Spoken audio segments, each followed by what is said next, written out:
Hello everybody, welcome back to Planet X News. This is Scott from the Nibiru channel.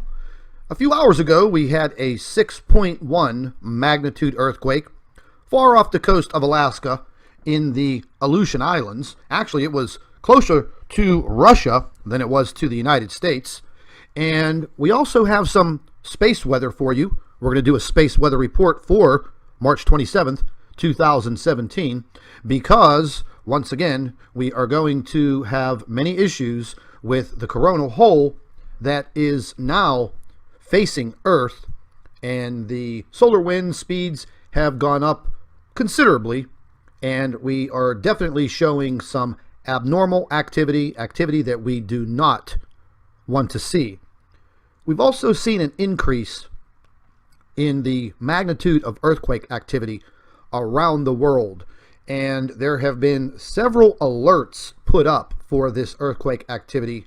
Number one would be right off the coast of the state of Washington, Oregon, and Northern California.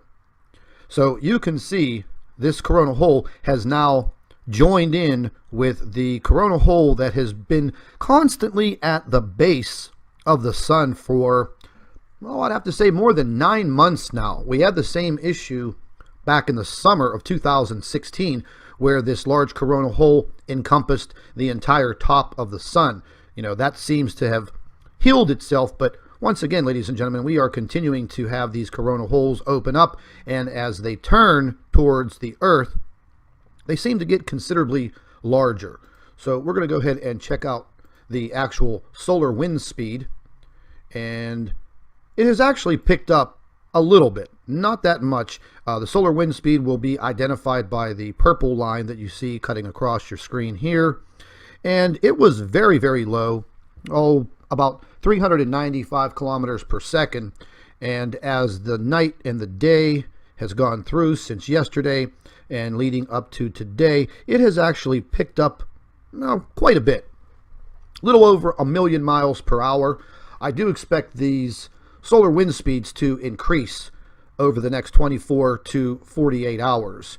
We're going to look at the actual magnetosphere. This is the Z-cut solar wind velocity. Now, what you're looking at here in the color yellow, this is definitely an elevated velocity for the solar wind speed. And once again, as I have mentioned before, if you take a look at the length of these arrows, that basically signifies that the solar wind speed is increasing.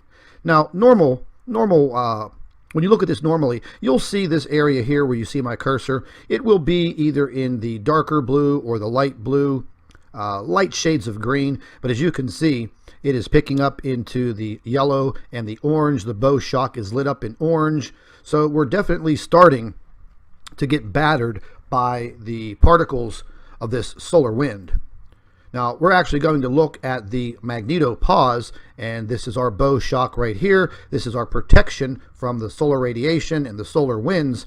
And you can see, if you look at the ends, they are fluctuating and curving inward.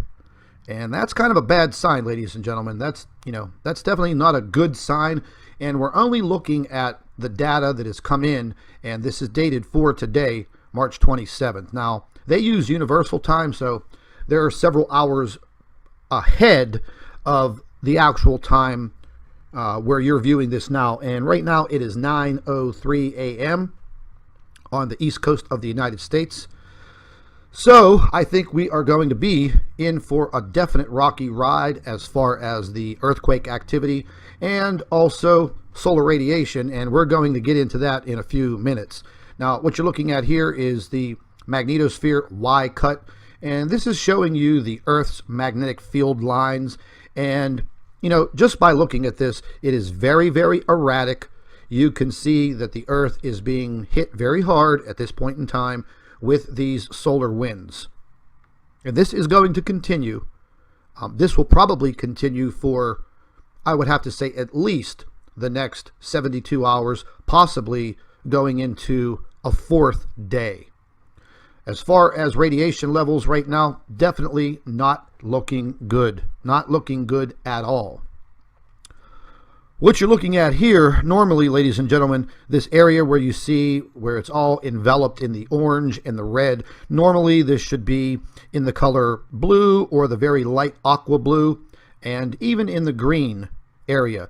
As you can see, this is very, very elevated, 21.1 Kelvin. Basically, this is showing that a lot of solar radiation is coming in and enveloping the entire planet. Sometimes you'll see a clear spot where you see my circle or where you see my cursor. But at this point in time, we are just literally getting battered and enveloped by this solar radiation and these charged particles. It's definitely not good, ladies and gentlemen. It's definitely not good at all. We're going to take a look real quick at the solar wind. This is a model. But what I wanted to show you is if you look down here where my cursor is, the small little sphere where you see my pointer, that is the Earth. Now, this actually goes out as a prediction model, and it goes out several days. But if you look at the counter here, March 25th, 26th, and then going into today, you will see all of this energy bursting from the sun. Here's my cursor. There is the sun right there. And the Earth is just going to pass through it. Now, that was actually out in front of our planet.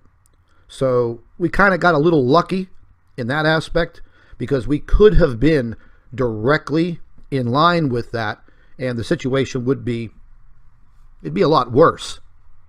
So you can see we were just basically a little bit behind when all of this energy from the sun came blasting through, and we are going to go through it.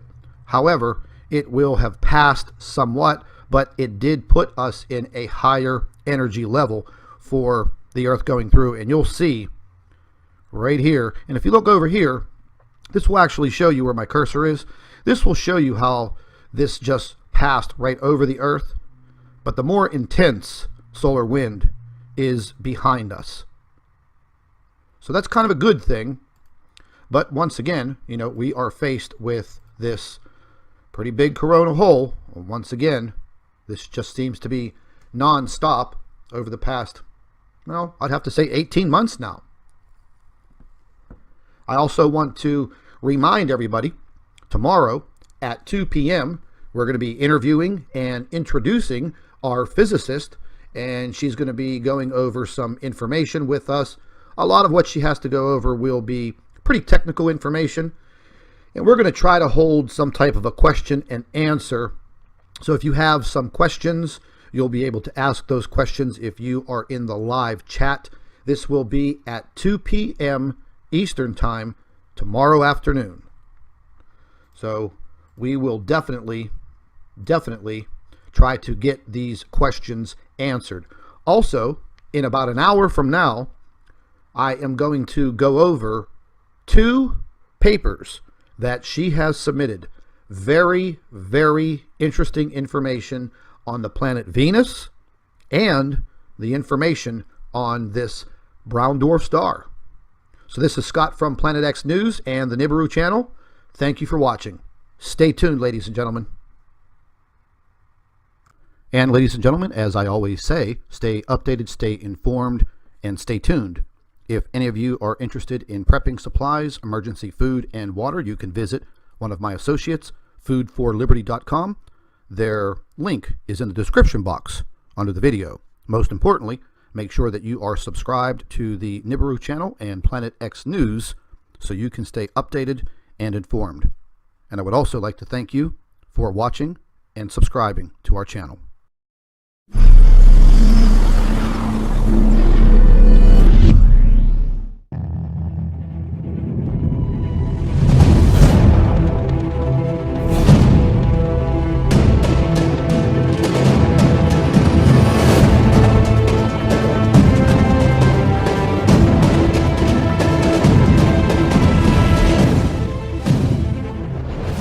Hello everybody, welcome back to Planet X News. This is Scott from the Nibiru channel.